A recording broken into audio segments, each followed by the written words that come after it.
Hi, Pat. Hi, how are you? Am I on, am I muted? Nope, you're Oh. on. You're talking and I can see you. Okay. You're the first one on. Oh, really? Yeah. Well, How are you? You're doing well? I am, thank you. Oh. I'm probably gonna mute during this because that's my dog's wrestling. Oh. Yes, okay. What are you doing? Let me see, I'll show them to you if you have a minute. Let me see, I think I know how to turn this around. Where's the camera? Oh, it doesn't do it on this thing. It does you, oh, there it is. I think I just did it. Oh, no. Cute. Oh, there they are. Yeah, that's Otter because he looks like an otter. Oh, cutie. And this is Ruby. Now, are they related? That's Ruby. That's his sister. They're from the same litter. Hey, stop. They're fighting over a bone. I'm going to take. How old are they? Let me take that bone. I want that bone. All right, that's enough. How old are they? 1 year. Oh. Yeah, I got Otter first. I think I got him around maybe June last year. So he wasn't that old. And then I got his sister in September. They flew him up from Antigua. Oh, wow, huh. Oh, now, is that an office upstairs you have? Yep. Oh, that's nice. I've never seen that. Oh, you've never been upstairs? I never went upstairs. Oh, okay. Yeah, we have 4 rooms upstairs, actually. Oh, that's good. All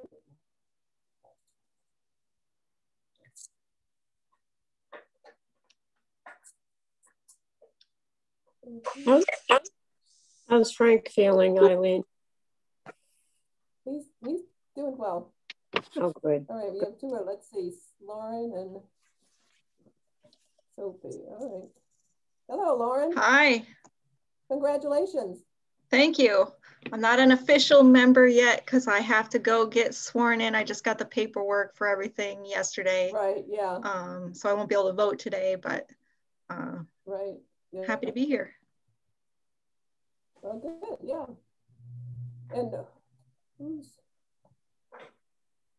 Sophie? Let's see. What board are you on, Lauren? She just joined this one. Yeah, the Open Space Committee. Did you apply for something else? I thought I saw your name somewhere. I don't think so, no. No, it was probably on this list.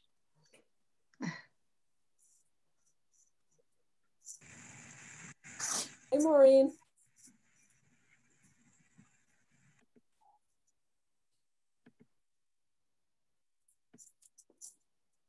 Hi, Maureen.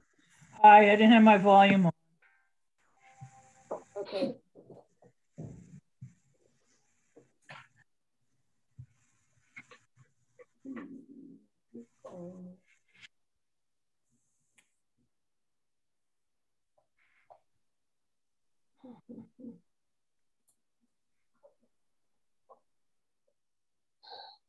Well, I'm waiting for Nicole to join, I hope. Ah, here she is. All right.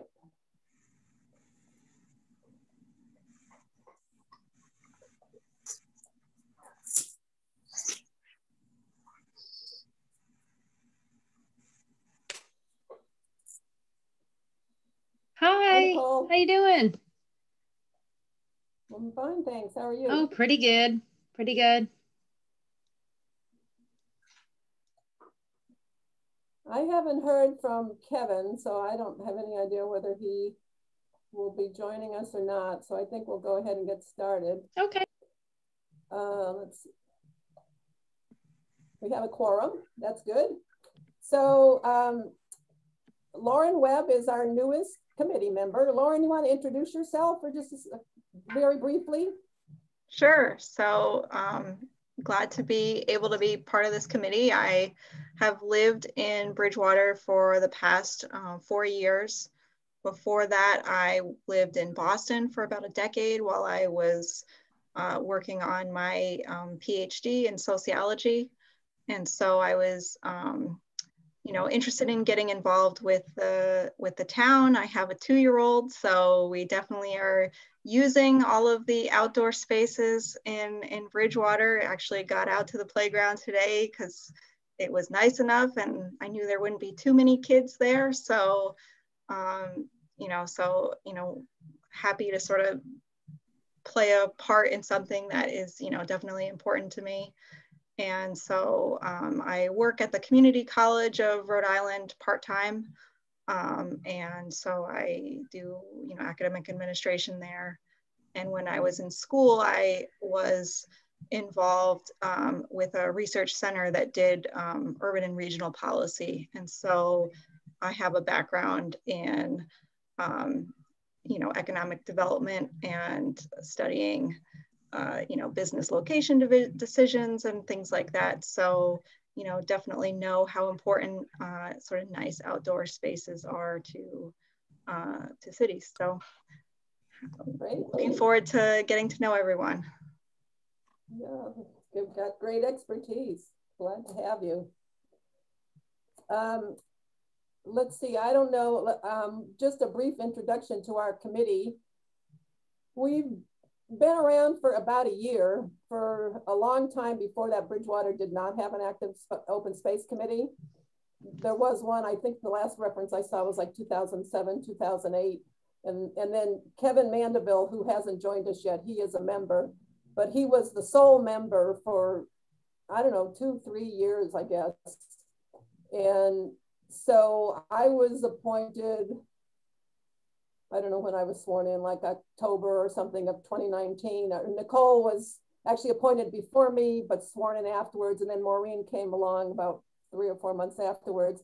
So we basically had our first meeting, I think, in December 2019. And then we had a couple of meetings after that. And then COVID hit. So we haven't spent a lot of time together. we've done a few site visits.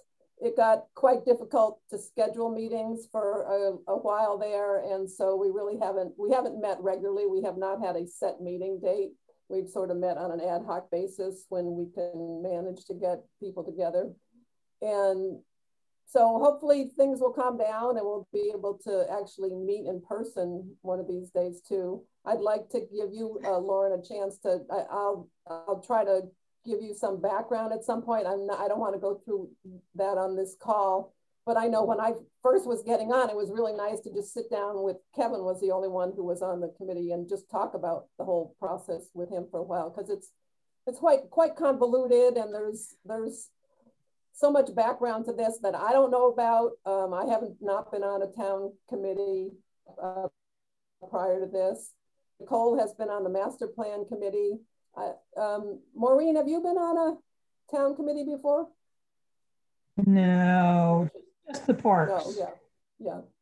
Maureen and I were involved in the Natural Resources Trust of Bridgewater years ago, and so we know something about some of the open space parcels, but a limited number. And Pat Neary is a member of the public.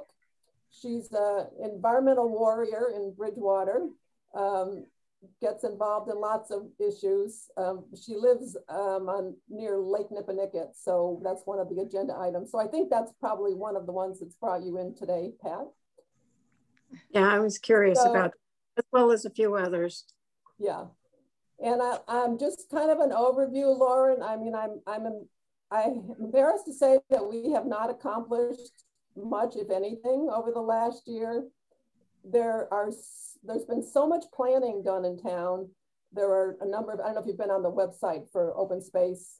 Yeah, you know, there's all those documents, there's been all those recommendations, and really we've been trying to figure out what to zero in on and what we can actually address, particularly with the limited conditions of COVID, and also just, you know, having trouble. Michael Dutton, our town manager, has been so busy, you know, it's hard he's had a whole lot of things to deal with other than open space. So I feel like we've kind of been, I know for myself, I've just been trying to educate myself and go to some other meetings and read those planning documents. And then we talk about, well, can we focus on this? And then we focus a little bit and we take it a couple steps and you find out, well, no, that's not a good idea because, you know, so it's sort of an iterative process, not terribly productive, educational, but nothing concrete to show for it. So I hope that we can move off of that stage this year.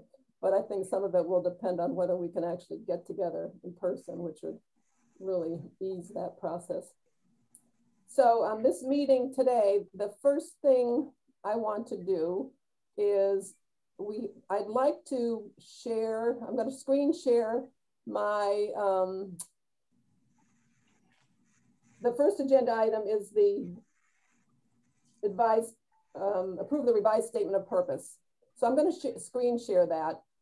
We have talked about this at a number of meetings, and we had a couple times someone was going to make some additions and bring them to the next meeting, and that didn't happen. And then we last talked about it in May, and then we talked about it in June, and we don't have minutes for what we actually decided in June. So I'd just like to get this wrapped up now, that we either revise this or we just leave it as is. So let me share the screen. All right. Can you see that? Yeah. Okay. So up on top is what's actually on the website right now. And then the next paragraph in gray is what we talked about at our May 13th Open Space Committee meeting. And we wanted to include potential keywords, including resiliency to climate change, sustainability, and rural. And then we again talked about it again in June, but I don't know exactly what we decided. So what I did is went ahead and included those 3 words that we referred to. I think rural, I had a note in my handwritten note in my June committee meeting to put semi-rural. And then I added the limit the impacts of climate change and contribute to long-term environmental sustainability. Those are the ones we had talked about. The one change that I suggested just up at the introductory paragraph there, the second sentence read, the committee evaluates opportunities for the acquisition and protection of open space parcels against a number of criteria, including whether the town's acquisition of the parcels would, and then it listed 1 through 6 before. I thought that was kind of wordy.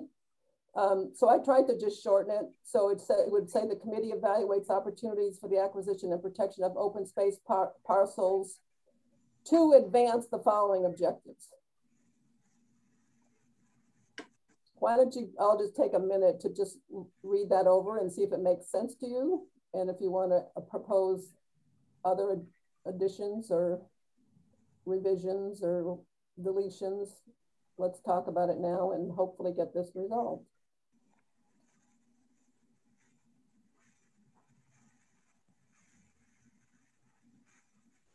Hi, Eileen, are you accepting comments from the public?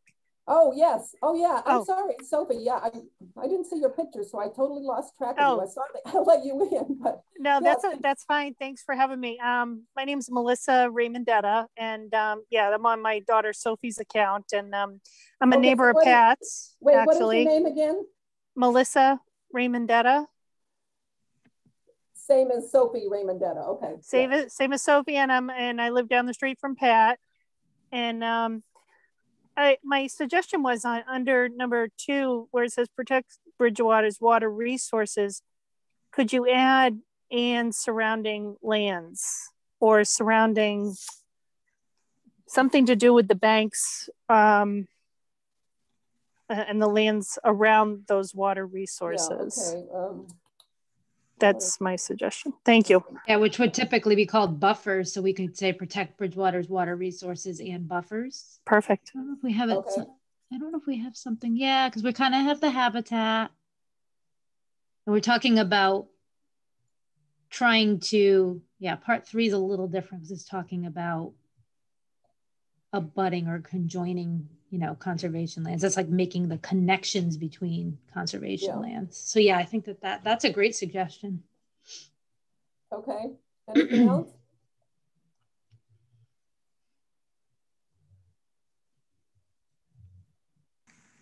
No, I liked the addition of semi, and then I think all of the other ones were what we had. Yeah. And you know, just okay an update. Are you okay with the way I simplified that last paragraph, last sentence in the opening paragraph there? Yeah, I am. Okay. Maureen, do you have any comments? No, I think it's good. All right. Oh, good. Lauren? That's good. All right. All right, can I have a motion to approve the revised statement of purpose? Motion to approve the revised statement of purpose.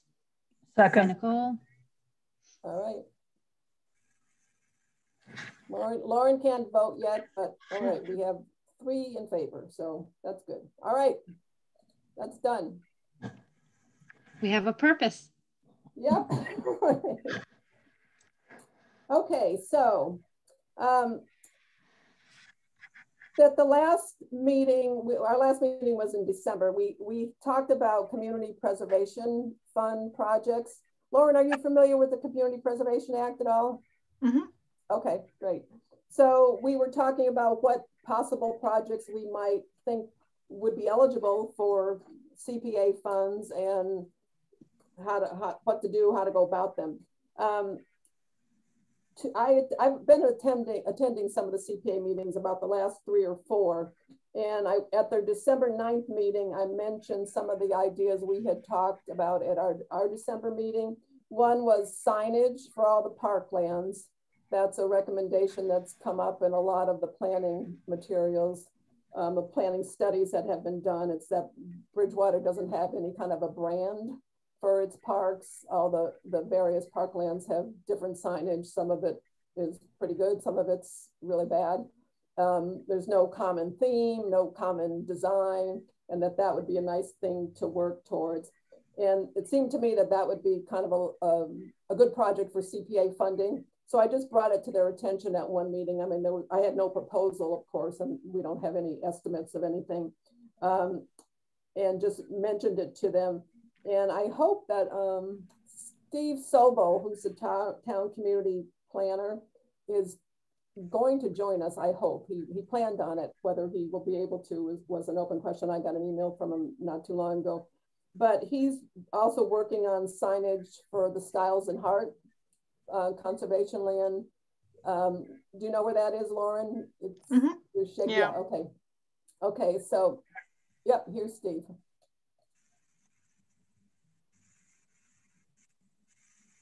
Hi, Steve. Hello.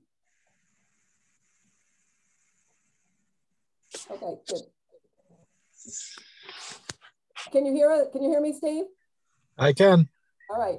So we have 2 members of the public on the call, Pat Neary and Melissa Ramondello. Did I say that right, Melissa? And we have a new member of our committee, Lauren Webb. She was just appointed on Tuesday. So, oh, great.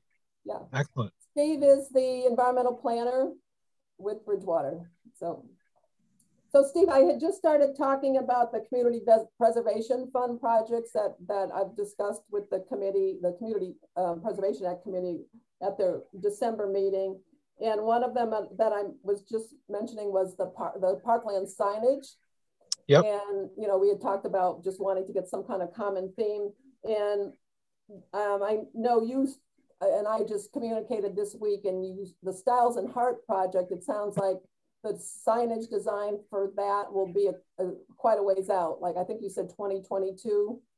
Yeah, that's more or less based on the fact that we're entering into a partnership with Wildlands Trust as the conservation restriction holder over there on the 5 acres that were just acquired by the town. And then we're going to enter into talks with Wildlands to potentially hold the CR on the rest of it, the other 69 acres. So obviously they're going to want to have input on any signage that is going to go into the park and on the trails. So it's going to be a very collaborative effort between Wildlands, the town, yourself, CPA funds, and other entities to design sort of what we want to see out in the parks, and so that they're all consistent in the system. Okay. All right. And then related to that, I'm going to talk about the next item. The new business is the High Street Dam removal and bridge replacement at Ironworks Park.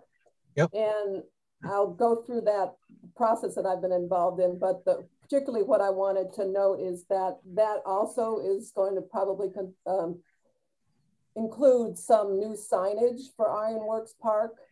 And so we've actually got, between Styles and Hart and Ironworks Park, there are probably going to be 2 ongoing processes that are going to be addressing signage. And we can probably go about it like, I think the Ironworks Park is probably a 2022 before they're going to start actual construction.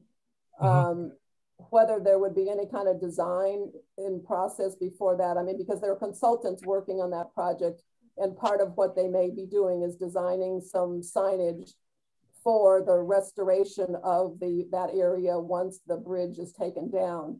So they could, if they're designing something, it could be something that we would have input into it, and we could choose it for applicability to all of our parks. So we kind of have these 2 separate entities that may be working on that. Steve, you start to say something? Yeah, so just as far as timing on that, the Department of Ecological Restoration just received their order of conditions from the town as of probably January.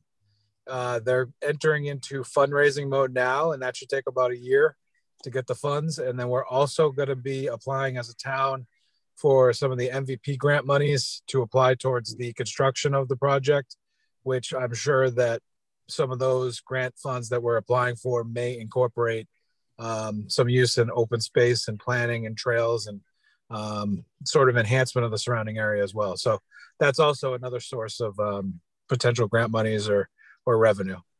Okay.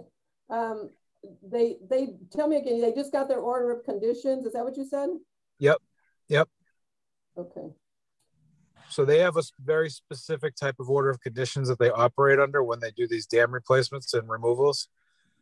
In this case, as you all know, or might know, it's a removal to, basically return the stream or the river back to what it once was. It is the last impediment to the Atlantic Ocean on the town river. So it's a very important project, and I'm personally glad to see it happening.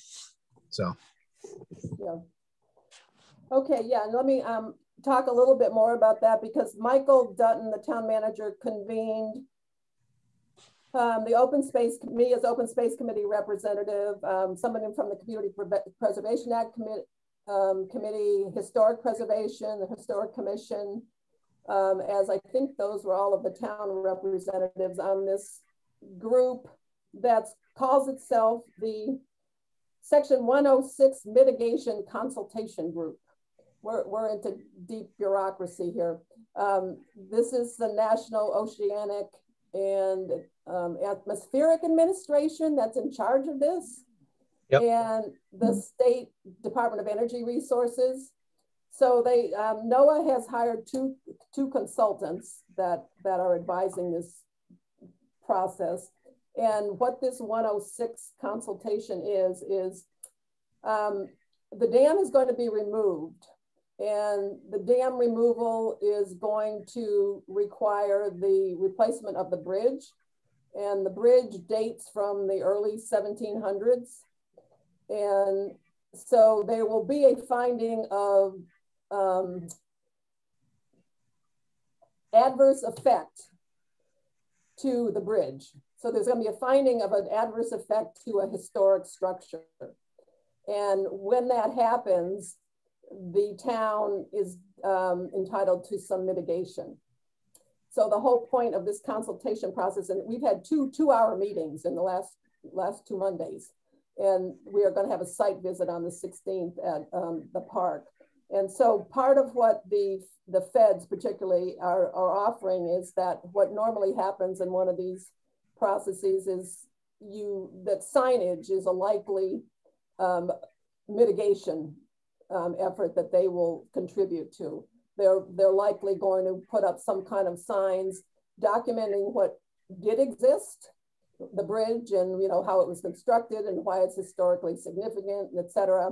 It's no longer there. We may be able to salvage some of the stones and make some sort of a display in the park, and that they would help with signage for that. They would help with designing if we wanted a particular look, a brand for that park particularly, or if in this case, if we wanted to look at something broader that would be useful for all the parks. And they will come up with the historic language and the style, and that will be part of what the consultants do for Bridgewater as part of this mitigation effort. So that's a ways out too. And now the interesting thing about this, there's no money for this so far. And I think the people were, I don't know, I was the only one who thought this. I mean, I thought NOAA had the money for this. It was like a pot of money, and then some of it will go to mitigation and some of it will go to construction. And it doesn't work that way, I guess. It's they get the project approved, and then it goes up to the federal level, and they figure out then, well, can we fund this? And so we were told we had to be very realistic about what we could ask for in terms of mitigation. I know one of Carlton Hunt, and on behalf of the Community Preservation Committee, was at some point, I think there was some, that we're going to get that building, that falling down historic building there. The roof is gone, the 2 walls are left, that maybe we could get that reconstructed as part of the mitigation funds, with the mitigation funds, and it would become a museum for the historic pieces of the bridge. But that's sounding like that's not going to happen. We're not going to get any major construction out of it. So signage, maybe some other trail cleanup. Steve Black, who has been the steward for that park for years, was on the last call we had on Monday. And he's very concerned about fencing, because if there's some clearing out of various parts of that channel, there's a lot of brush that has kind of kept people from falling into the channel. And so there's going to have to be some way to address what they do and keep it safe. And I think DER is talking about putting a kayak access somewhere right in that vicinity, which would be a nice amenity. So anyway, that's going to be another, and I bring it up here just, well, to tell you what's been going on, but also because it does relate directly to the question of signage. So and I know Michael Dutton is quite interested in the whole signage issue, and we've talked about that since we first started meeting. So I think it'll be a question of which of these projects goes first, or if the Open Space Committee wants to get really active and aggressive with this, I guess we could try to come up with something on our own and present it to those consultants. I wouldn't recommend that personally, because I know these people who are doing it, the consulting for the Ironworks Park project. They have a lot of expertise in this. They've done a lot of these sign designs for a lot of projects. They had some slides of a really nice project they've done in Plymouth recently with the dam removal. So I think it would make more sense to rely on the expertise that will be provided to us at that point. But I do have a phone call scheduled with Michael next March 3rd, and I'd like to get his sense of how quickly he wants to move on this. Steve, maybe I mean, is he pushing for any quick action on the signs with Stiles and Hart? I will find out next Thursday with you, because I'm in on the same meeting. Oh, okay. All right, good. All right. Okay, so that's it. I mean, if anybody has any questions about the High Street Dam project, let me ask them now. Or feel free to reach out whenever you need information. Yeah. In my office in Town Hall. So. Yeah.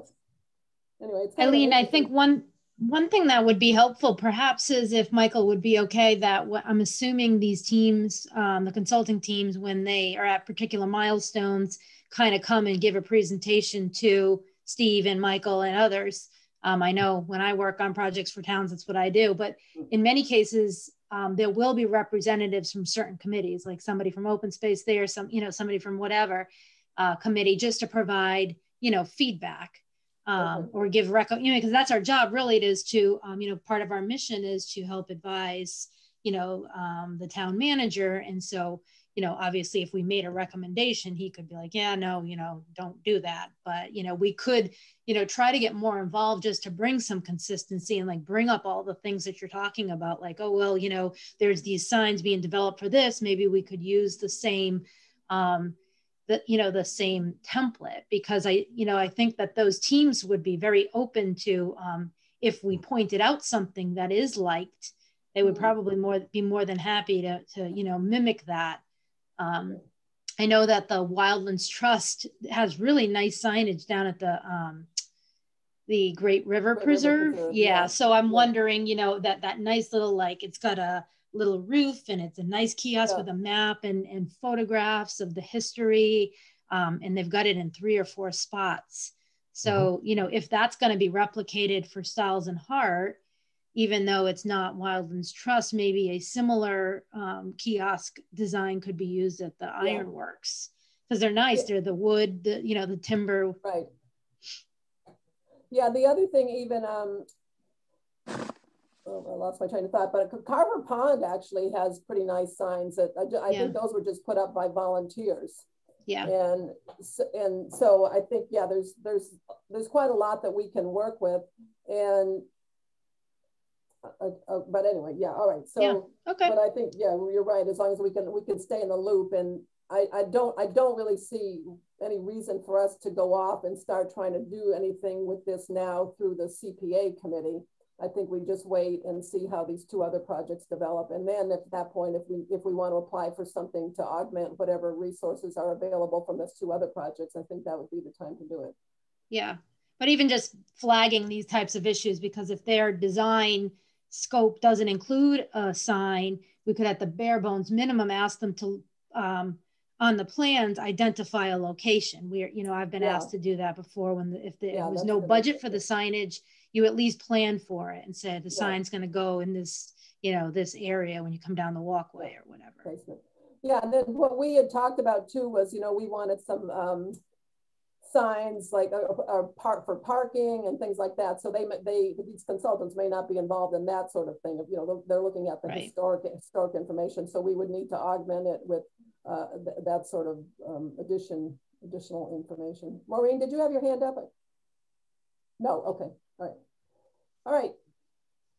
So let's see. All right. So the next, we're under new business.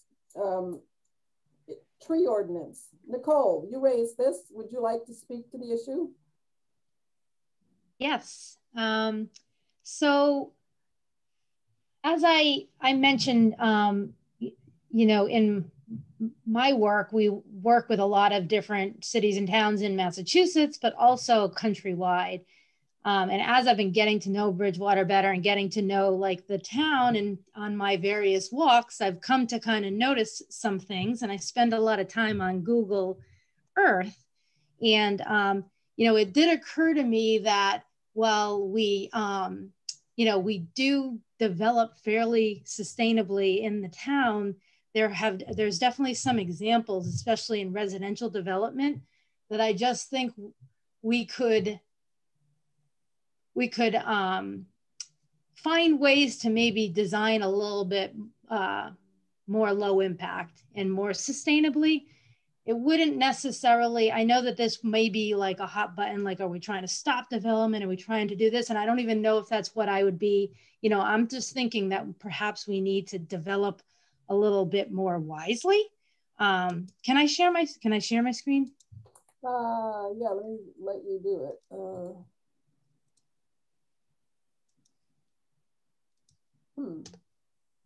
It's saying host disabled. So I think you might need to make me a host. Make co-host, yep, okay. Okay. Oh.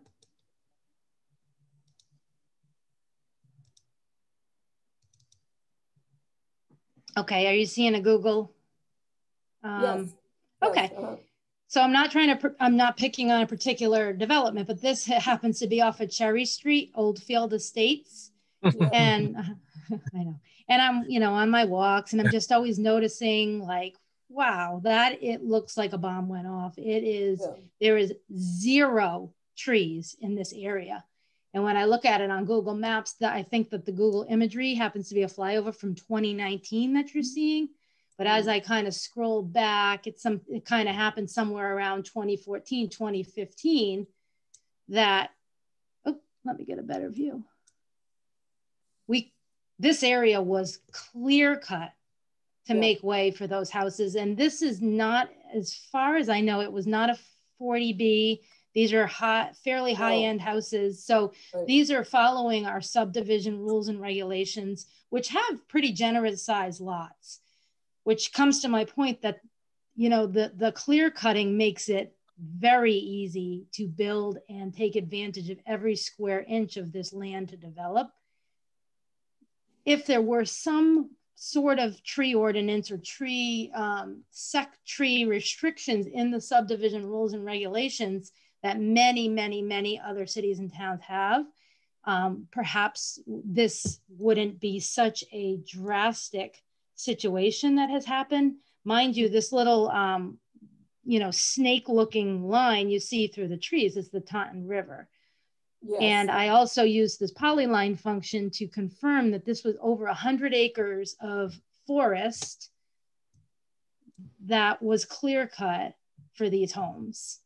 You know, number one, again, as I mentioned, like they all have these great buffers all around. I mean, couldn't some of those trees have been protected, have been maintained? This is like a viable forest that had probably been here for 100 years. So I'm imagining some fairly large diameter trees were cut down. So I actually was doing a little digging, and it was interesting because oh, did I close it?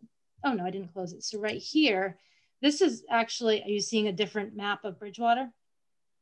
So in the VHB open space update in 2017, it was interesting. And I realized that Oldfield Estates was demarcated on this plan, number 2. And that open space plan had said, set aside open spaces and create recreation opportunities within new residential developments, Duxborough Estates and Oldfield Estates. So to my knowledge, that's not something, you know, that this is kind of like an aside. So not only was there the clear cutting, it's not obvious to me that it was ever negotiated, and I'm not quite sure how the town could have had the standing to even do so, but there was never like a negotiated stance on like, well, at least you need to cluster, you know, these houses and save these trees and save these connections, because this must have been a vital habitat connection to and fro the river. So, I mean, it makes me sad that happened. And I honestly think that if there was even some more restrictions relative specifically to cutting down trees, that, you know, I honestly think almost the same amount of houses could have been built, but they would have had a lot more shade and a lot more, you know, buffer between the various houses and so on. So what I've been doing, number one, is I actually just kind of brought the topic up to my town council member who represents my district, who said that it would be something that if either I as a resident or us as an open space committee would like to kind of bring forward to the town council and or planning board, that, you know, he in particular would support it. And what I've also been doing is researching other ways that other towns handle this. So I've basically come to the conclusion that there's sort of 2 ways that this is kind of handled. There are definitely tree ordinances, and that gets into a pretty, and I bet Steve, you probably know a ton about this, but there's lots of tree ordinances that like cover just trees in general in the whole entire city or town. You typically need like a tree warden. That gets into kind of cutting, you know, trees in public space, trees in private space. Oh, we have one. Is it you? Nope. No. Oh, it's not. Okay. Should be. Yeah, it should be.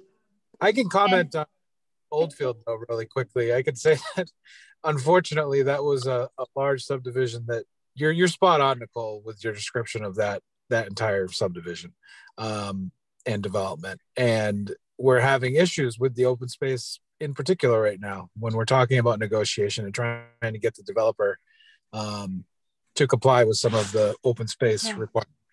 Okay. But I think it's a valid point for you to go to your councilman and bring this up, because I think if you look at the Community and Economic Development Department as a whole, we're all new since this was permitted. So, you know, there's a different stance. You know, not to say that it wasn't environmental at the time, but I think it was a very engineer-based, you know, approach, because the town engineer was acting as the conservation agent at the time. So yes, I agree. And no, I do. It is something. And I also urge you to maybe reach out to Pat Driscoll, the head of the planning board, because I do cross paths with him a little bit. And this is another topic that he is also interested in as the town, as the planning board chair, about how to effectively make sure that these open space areas in these subdivisions in particular are in compliance. Yeah. Because it is an issue. Yeah, and when I saw there's a few great examples of specific sections within the subdivision bylaws of various towns. It'll either, you know, ask you to say tag and protect species of a certain caliper or greater. So say it's like you've got to like protect all that are greater than 6 inches or greater than 12 inches or whatever it is. And if you need to remove them, you need to like develop a plan and, you know, basically do a replication in some way. So for every number of trees you take down, you've got to plant this many more. Some towns have a tree fund. Other towns actually I saw, which was kind of neat and I think could work in Bridgewater, is they only allow you to clear a certain percentage of the kind of viable trees within the buffer around within a lot. So for example, we have pretty stringent, you know, side setbacks, back setbacks, and so on. So the point would be that you clear what you have to build your driveway, to do what you kind of need to do, but you should be able to maintain like a certain percentage of that. And that kind of creates natural barriers between the houses. I mean, I honestly think in the long run, these houses would have been worth even more. It's just, I think construction wise, well, it would have taken a lot more work, because you can't just, if you don't clear cut, you can't drastically regrade. There's a lot of like issues that come with that. However, I guess I would ask the town council, like, is this what we want?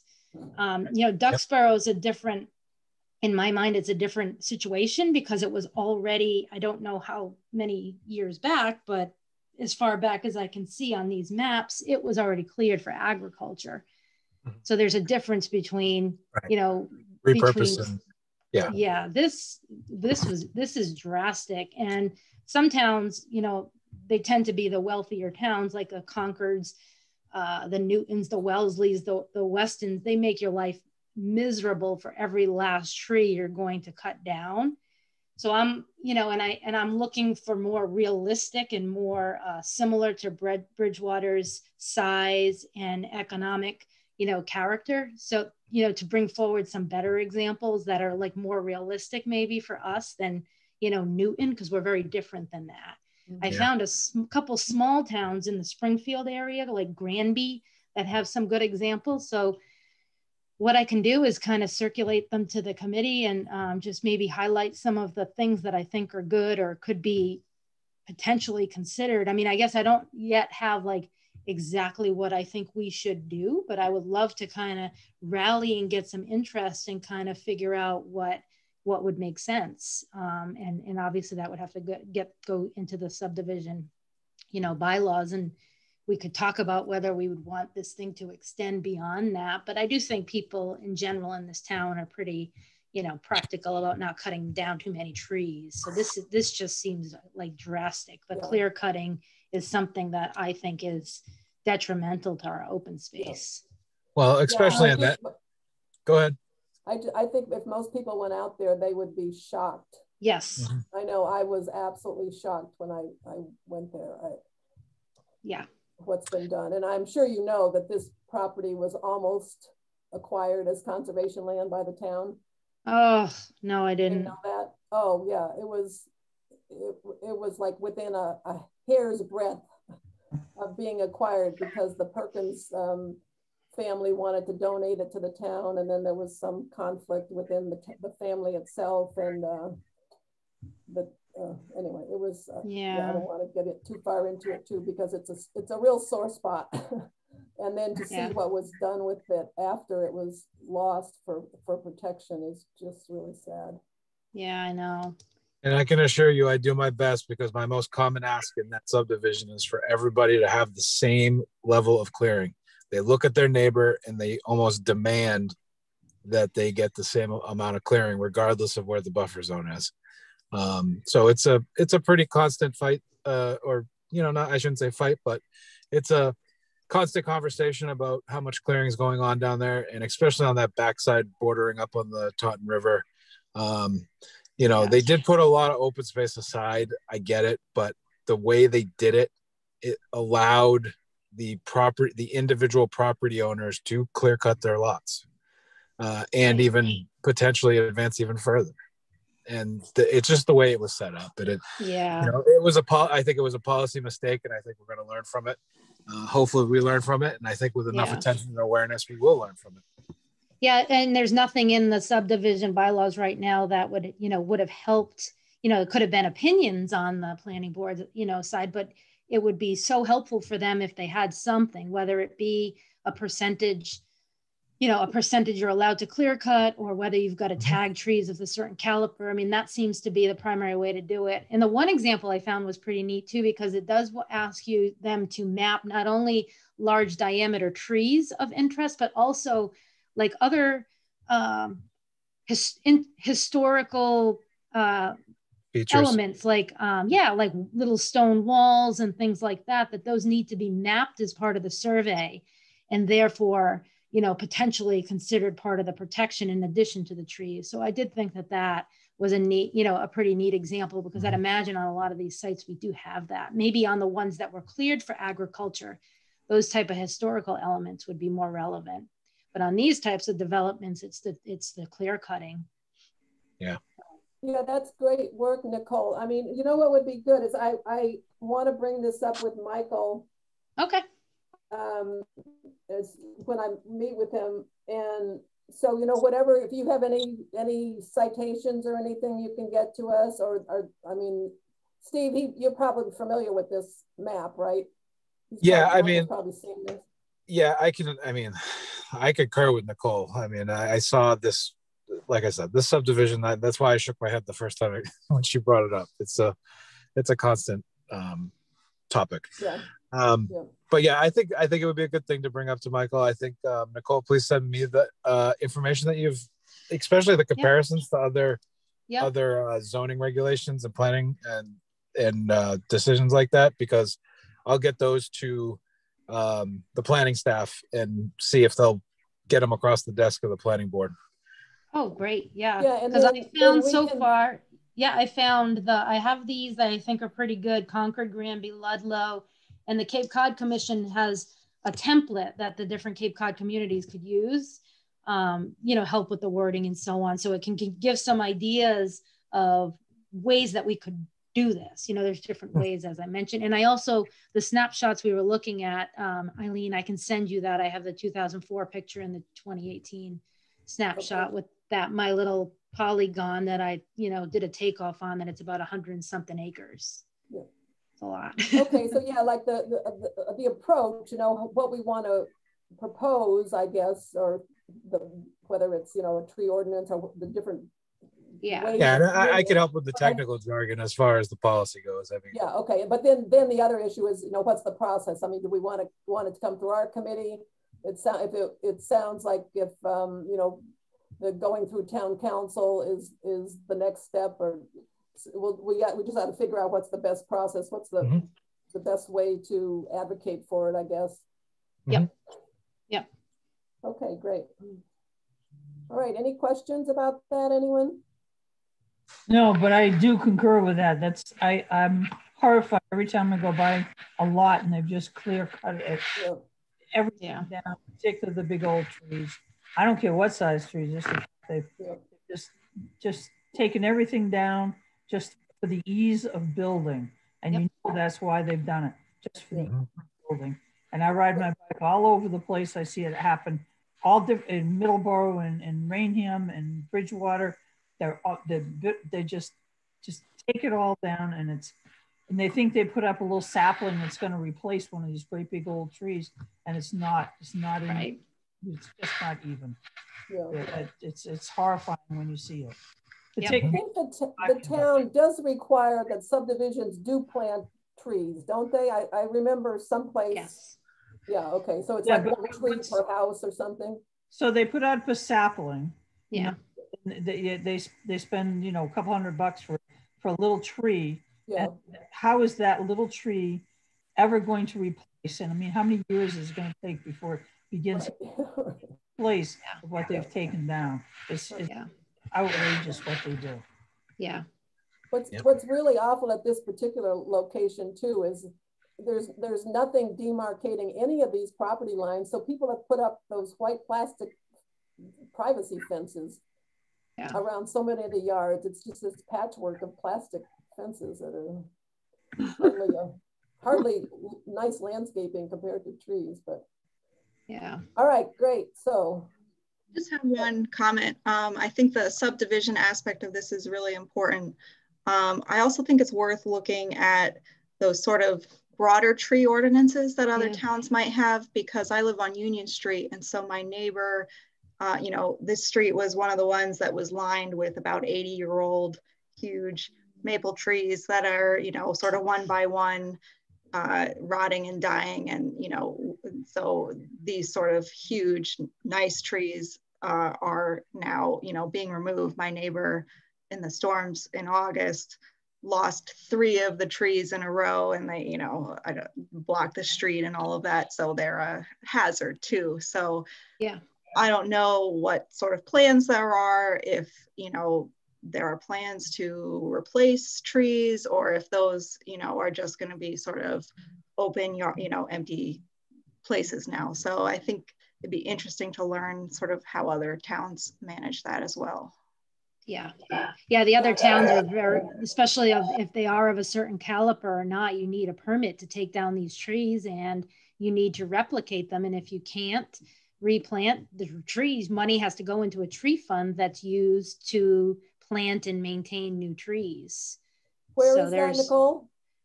That tends to be in more urban areas because of street trees, I would say. I'll have to see if they have that in any of the towns. It looks like Concord might have something to that effect, so I'll look at that.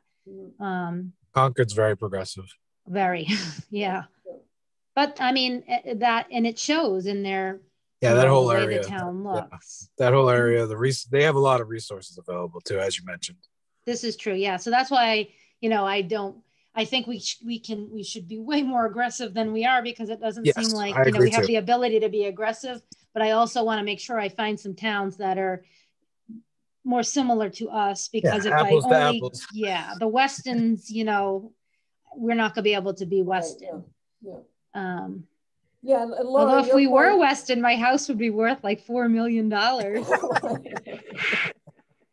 Yeah, Lauren, your point is good too, because it's just really remarkable the number of trees that are being taken down everywhere right now. Yeah. I mean, we've had so many bad storms, and I think people are just panicking wherever there's a big tree there. It's coming down because they're afraid if they don't take it down first, the next storm is going to get it. And I know that I live on South Street, and the power company went down earlier a few months ago, and it is really bare. Yeah. I mean, I think the first priority seems to be the clear cutting to make way for development, kind of the emergency trees, that's just something to think about, like, for resilience of the town in general, because if we're starting to lose our major canopy, and on top of that, we're clear cutting even more trees, things are just going to accelerate. Yeah. All right, good. Let's move on to the Toole property. Actually, this should have been under old business, because we did discuss it briefly at our December 7th meeting. The only reason I'm just putting it here as kind of an update, this is a piece of land, 9 acres on 104 Pleasant Street. If anybody, like before you get to Elm Street, where the power lines are, there's 9 acres on the north side of the road that was left to the town as a park, along with $80,000 to fund it in 1996. And thereafter, the Community Preservation Committee got onto this for some reason, and they did some investigation, and the wetlands were delineated. There was a small parking lot put there that was just cleared out within the last 3 or 4 months. I think I mentioned at the December meeting that I had gone out there and walked it with Carlton Hunt. And at the time, what we were curious about is, one, can we actually get back to the original intention of the donors and have a park developed there? It was also being considered for the new fire station. There's some other town-owned land right in that vicinity or adjacent to it, and they're looking for, there's a committee that's trying to site a new fire station. And then the third part was, the third element was Carlton and I were trying to figure out if we could get access to the Murray Needs farm on North Street from this Toole property. It would be a nice long hike, like probably over a mile, kind of round through the area where the power lines are. And if there would be any way to connect those two properties. One of the problems with Murray Needs, and Pat Neary, I remember you bringing this up at a Community Preservation Committee meeting last year. There's no place to park. To get to Murray Needs, you have to park on North Street on the sidewalk, basically. We had a site visit there, and it's not well suited at all for public access. It is an active agricultural land, and there's a trail that runs around the perimeter of the fields. But then there's an upland area of a nice wooded area further to the west. But there's really, really poor public access. So is there any way to get parking and better access to it? So the idea was, well, if we could do it from the back end of the Murray Needs, in the wooded area. And so Carlton and I tossed that idea around. I mentioned it to the Community Preservation Committee when I was at the meeting a couple of months ago, just as an idea we were thinking about. I've since talked with, Jane Pierce.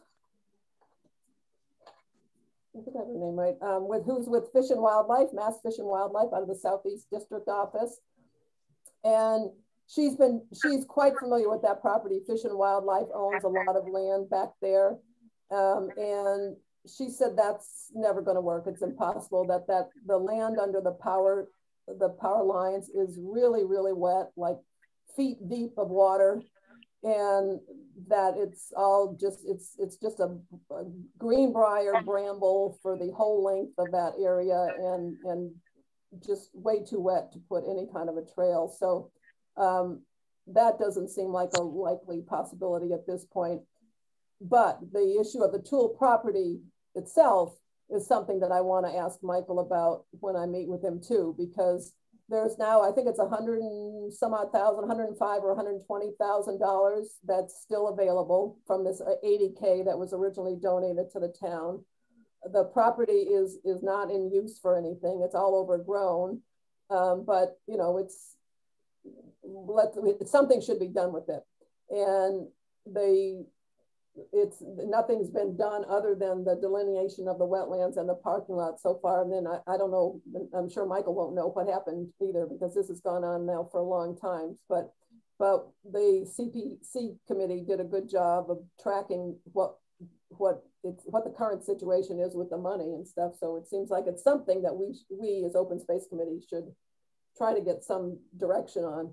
And if the town isn't going to use it for a park, well then, you know, what is it going to be used for? So I think the fire station issue is quite a ways out. I think that's kind of a year-long process that I don't know that they're close to resolving that. So whether it's still in a consideration for the fire station, I don't know. But anyway, that's just an update that I wanted to bring to your attention.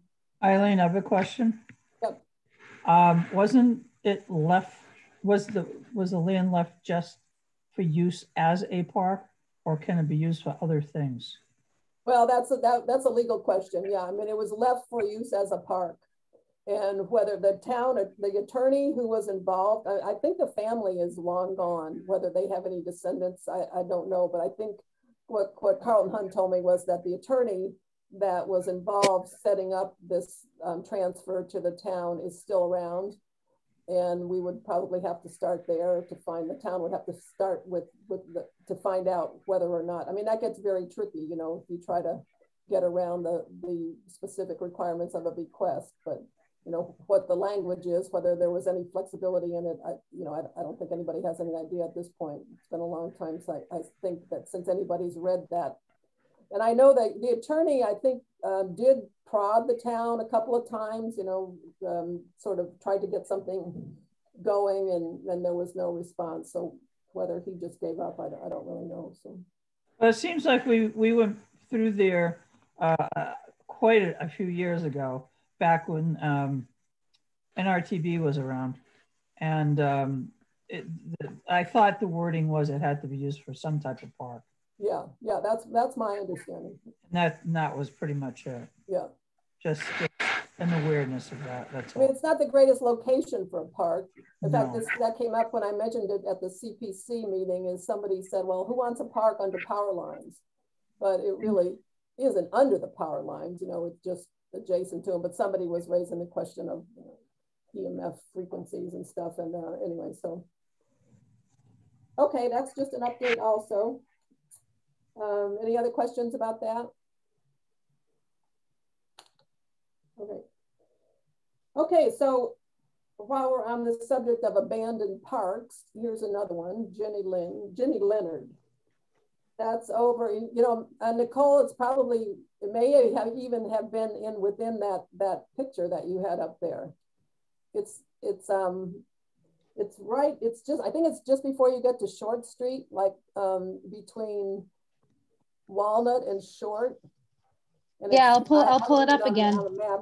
Yeah, anyway, so it's 10.4 acres, and it actually has a bunch of, you know, equipment on it. I think, you know, picnic tables. I think there's a description of it in one of the Recreation Resources Inventory and Evaluation, the 2015.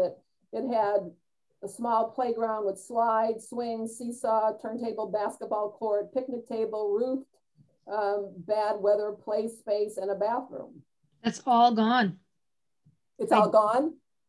I took a walk in there with my son. I'd say about 2 years ago, we went in and all that abandoned play equipment and stuff was kind of there. You could kind of see. And then we went in again and it looked like I don't know who, maybe Steve knows when that was done, but it looks like they went in maybe for safety purposes, stuff was removed. Oh, okay.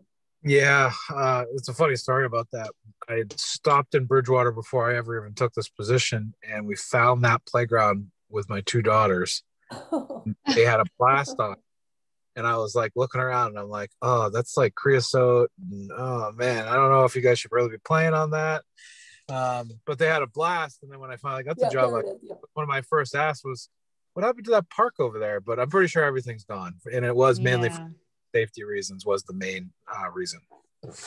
Well, that could have been something Oldfield Estates could have done for a mitigation project, but there's a bunch of wet. It's pretty wet over there too. Is it? Yeah.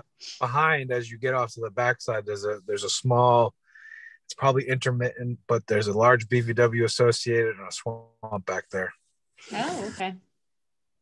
Yeah, this report that for 2015 said that all the facilities were under-maintained. The basketball court was overgrown. The bathroom was vandalized and dismantled. And that extensive restoration or rebuild was needed. But I guess it's gotten even worse since then, it sounds like. Yeah, but there's anyway, nothing in there anymore. Yeah, I think like you might be able to see the pavement from the basketball court, but there's already just weeds and everything growing through it. So there's really nothing in there anymore. You can barely walk through the little path because there's trees down. And so. Yeah. Well, so I think that's another one to think about. I mean, one of the directions that we were given in some of the planning documents over and over again is to focus on what we have. Mm-hmm.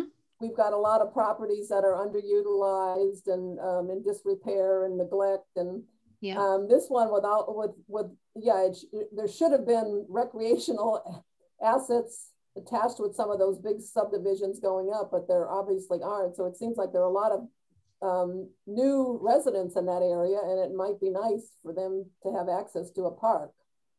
Yeah, agree. So that's just another one. I mean, you know, and that to me seems like it would be a reasonable project for CPA funding.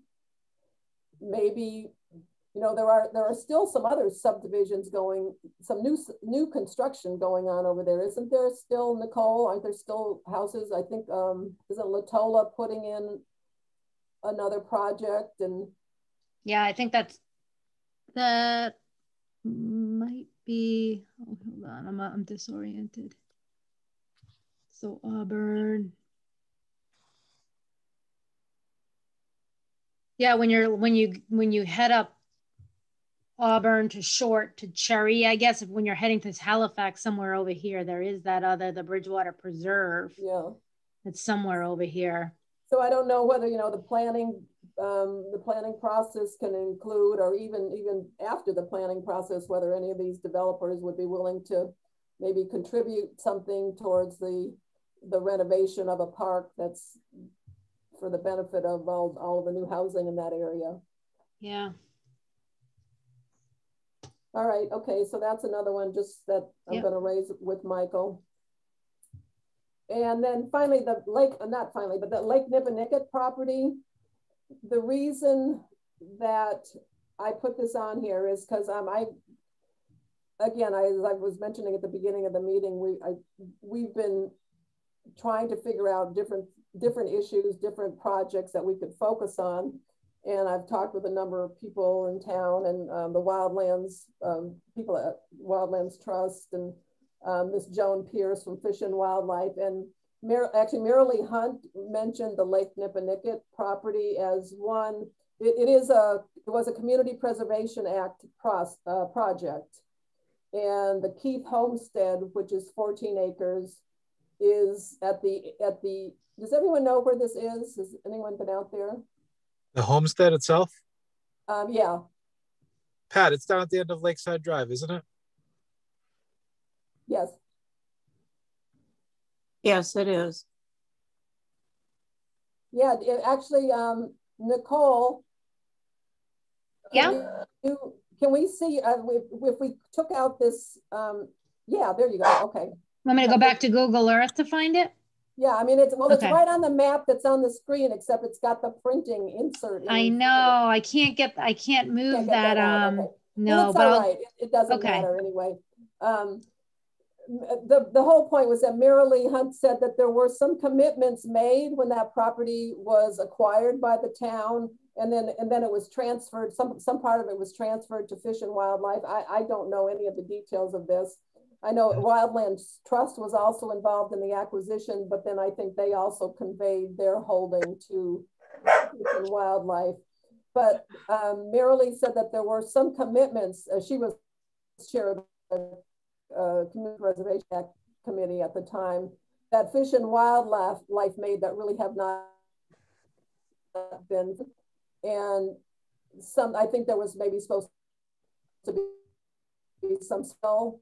There was supposed to be some sort of access to the lake from that end of the lake, and that hasn't happened. So when I talked with Joan White, willing and interested in to go out on a site visit sometime, and she said there were some elements to Fish and Wildlife commitments that should be followed. So and actually, Pat Neary, you could probably. Oh, and is Melissa still on? The two of you may know more about that. I'm sure you know more about this than I do. Do you have anything to add about what you understood was going to be done with that property when the town acquired it, and if there's still elements that need to be completed? Oh, I know that Wildlands Trust has marked all of the area on the water side of the road so that people are not supposed to go there. And then the town property the town of Bridgewater owns is on the right-hand side of the first driveway as you approach the house, which is at the end of the street. So that's open land, which nobody uses, which I love, but you know, it's not what the plan was in the beginning. I don't think anything has been done. There has been no pressure to DCR or other than you know, marking the boundaries so that the people that bought the house will have their own area designated. Mm-hmm. That's all I really know. Okay. Yeah, and I understand that the Fish and Game also owns this island. The big island? Part of that. Yeah, I think so. Anyway, okay, well, I collectively know about this, but I just wanted to bring it up because it's something I wanted to raise with Michael. And I do want to follow up with Joan Pierce of Fish and Wildlife, because she did sound interested to follow through on something. She mentioned there's some area they were supposed to be clear. So we'll see, but it's again a property that more well known and more utilized by people in town, because it is really pretty out there. So, right. Anything else to add on that, Pat or Melissa? Okay. All right. So then the other, under other one issue I just remembered after I sent the agenda out that I had talked about at the Community Preservation Committee meeting is I had looked up some other town. There's a whole database of community grants and issued to other towns. And so I started looking for some projects just to get ideas. And there are some that involve air quality, like dealing with invasive vegetation in town water bodies and stuff like that. And I know I was tracking River Pond years ago and practically got strangled by the vegetation there.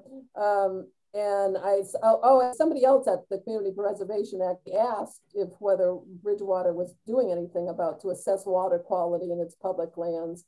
And the answer was, as far as anyone on the committee knew. So I suggested that I think it was the town of Acton that had an application that was awarded to do an of the town water, the health of the town waters and the extent of the vegetation, and come up with a plan to remove it if that was necessary. And so Ray Bailey was also on that call. He's on the Conservation Commission, and he said nothing has been done in Bridgewater that dealing with any of the waters. And then Steve, you and I talked about this too, I think, didn't we? We talked. Yeah, we talked about. So that's another. I couldn't hear you, Steve. What'd you say?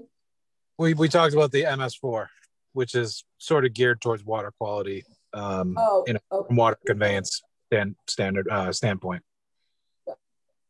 Okay. All right. So the Taunton River. Another one that Go ahead. I was just going to say that the Taunton River Watershed Alliance does have like 3 or 4 locations where they do water quality sampling, but that's specific to the river and the Taunton River. And I think they might have one in the Town River because it connects to the Taunton River. Yeah. And I'm actually going to be, when it's been delayed just because of COVID, but they're hoping they're going to be able to get everyone back out doing the sampling. And I'm going to be actually trained and be helping them out as a, nice. Member of, yes. So, right. But again, that's not, were you thinking the water quality in like our ponds and lakes and streams? I was thinking specifically Carver Pond, just because that's the one that I'm familiar with, and plus that's the pond that park is probably in better shape than any of the other parks, and it's widely utilized. So it just, I think I would love to just be able to take my kayak out there myself. It's close and it's pretty, and but I wouldn't do it anytime late in the summer, that's for sure. So, but I mean, and more importantly than even the recreational use, just what is it doing to the habitat in the pond if they're invasive species, et cetera. So So I thought that was another area that would be it'd be interesting to try to do a little work on, but anyway. Yeah, there's a lot of grant opportunities for water quality related, you know, issues as well, specifically with like, it's either the 604, there's like a different numbers for them, that some of them for water quality projects. 404? 401, maybe, yeah. Oh, yeah, okay. Clean water. So that's pretty much it in terms of what, oh, one other thing I just wanted to mention. I talked with Scott McFadden, who's with the Wildlands Trust, just because I was interested in finding out what their priorities were for Bridgewater. It seemed like they've done some really good work in Bridgewater, and what do they have on their schedule going forward. But he said one of their biggest priorities are the Taunton River corridor. And particularly that map that you had on of the Cherry Street development, he said that whole border, that border of the river corridor there, they're trying to preserve as much of that as they can from that area down to Curb Street. And that's kind of their focus. He didn't have any particular, you know, effort that he thought we could participate in right now, but just generally that's their top priority. So Steve, do you know, are you working on any projects with them specifically? They're key in Styles and Hart. Oh, that's right. You told me that. Yeah. Yeah, so they're key there. And then I do walk all their properties with them once a year from a just oversight standpoint, so they can assess trails. Oh, nice. We went out and I did a site walk with them over the summer to go out and see the North Forks. We had to trudge out through about, I don't know, 3/4 of a mile of really swampy stuff, but beautiful out there right off the Taunton River. So we were actually right behind that subdivision, Oldfield, on the other side of the river on the wooded side. So it was a little bit of a hike, but they own a lot of property back there as well on the other side. So if Scott says they're going to be going for that corridor, I believe him, because in my short time in town, he's been a pretty important person in my circle. So. Great, that's good to know. Okay, all right. I don't have anything else. The one thing I wanted to say is that I want to get feedback from Michael, see where we can move ahead on some of these. I think it's probably all going to be sort of fits and starts, and we'll have to pick off little bites of each one of these projects. I think the next time what I'd like to do after I talk with Michael in our next meeting is Nicole, you're already sort of the tree ordinance is your project at the moment. And that seems like a big one and a good one. And I'd like people to think about what other, like now that we have Lauren, that's great, and Maureen, think about what you would like to work on, because I think what I'd like to do is sort of divvy up some of these projects, and we each take one and run with it, you know, because every one of these things requires a lot of research. It requires a lot of contacts. There's just a lot to be done. And if we want to do more than one thing at a time, which we need to do, because nothing's going to happen right away on any one of these. It's going to be a long process for all of them. I think we'll just each need to do some work on a specific item and then be able to report back. And it would be really nice to get a more regular schedule of meetings too. Lauren, what is your schedule generally? I'm pretty flexible because I work part-time. Okay. And so, you know, I think this is a good time. You know, it's going to change, I guess, when go back to commuting, whenever that is. But I think, you know, between working remotely or Zoom, you know, I'll be able to accommodate different times. Right. You know, we could set up a monthly meeting at a particular time and place. Does that seem like, I mean, I'm reluctant to do that just because I'm afraid people aren't going to show up. And we've had some meetings where we've scheduled and planned and people don't come. And I don't want that to happen too often, if ever again. And you know, I'm okay setting one up, but I just feel like we all have to make a commitment to be there.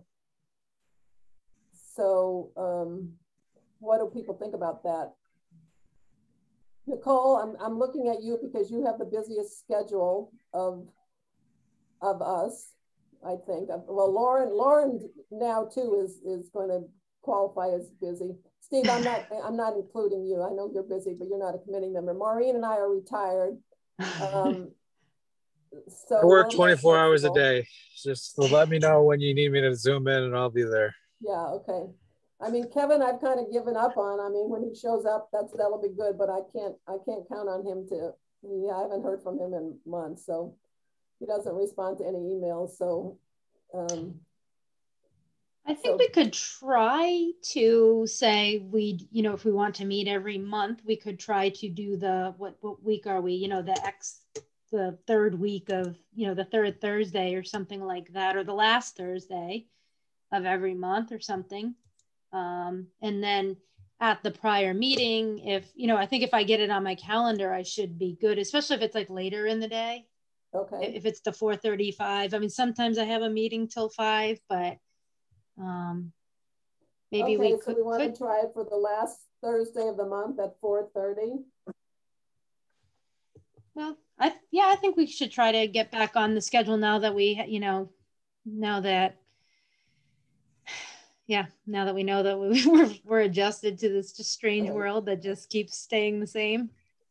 Okay. Maureen, does that sound okay to you?